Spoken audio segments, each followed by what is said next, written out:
नमस्कार दोस्तों। हिंदू धर्म में एकादशी व्रत का खास महत्व माना जाता है। हिंदू पंचांग के अनुसार एक साल में कुल 24 एकादशी पड़ती हैं। इन्हीं में से एक है आमलकी एकादशी, जो फाल्गुन मास के शुक्ल पक्ष में आती है। आमलकी एकादशी को अमला एकादशी या रंग भरी एकादशी भी कहा जाता है। इस दिन भगवान विष्णु और आंवले के वृक्ष की पूजा की जाती है।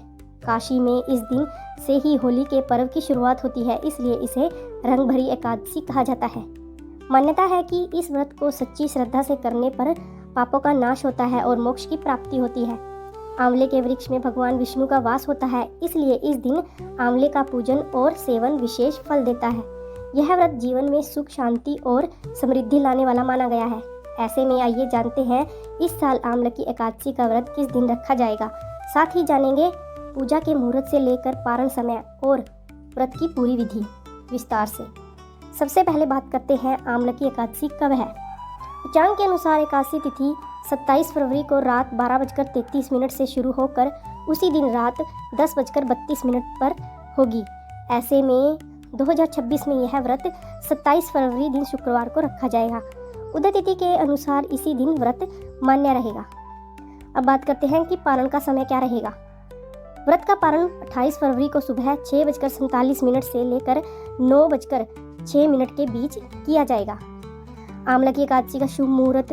इस बार आमलकी एकादशी पर कई शुभ योग बन रहे हैं। स्वार्थ सिद्धि योग, रवि योग, आयुष्मान योग और सौभाग्य योग जैसे शुभ संयोग इस दिन को और भी खास बना रहे हैं। मान्यता है कि इन योगों में पूजा पाठ और दान करने से कई गुना पुण्य मिलता है।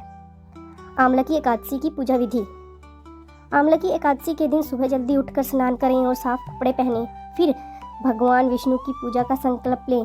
दीपक जलाएं, धूप, फूल, फल और तुलसी अर्पित करें। ओम नमो भगवते वासुदेवाय मंत्र का जाप करें। आमलकी एकादशी पर आंवले के पेड़ की पूजा विशेष फलदायी मानी जाती है। पेड़ पर जल चढ़ाएं और उसके नीचे दीपक जलाएं। दिन भर व्रत रखें और शाम को आरती के बाद प्रसाद ग्रहण करें। चलिए अब बात करते हैं कि आमलकी एकादशी व्रत के क्या नियम होते हैं। व्रत के दौरान कुछ बातों का ध्यान रखना जरूरी है। इस दिन चावल, दाल, मांस और शराब का सेवन नहीं करना चाहिए। क्रोध और झूठ से दूर रहें। दिन में सोना और बाल कटवाना भी वर्जित माना गया है।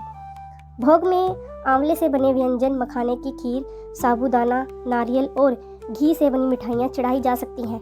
जरूरतमंदों को भोजन, वस्त्र, अन्न और आंवला दान करना शुभ माना जाता है। तो दोस्तों, ये थी आमलकी एकादशी व्रत की बारे में जानकारी। अगर आपको ये जानकारी उपयोगी लगी हो तो वीडियो को लाइक करें, चैनल को सब्सक्राइब जरूर करें। धन्यवाद।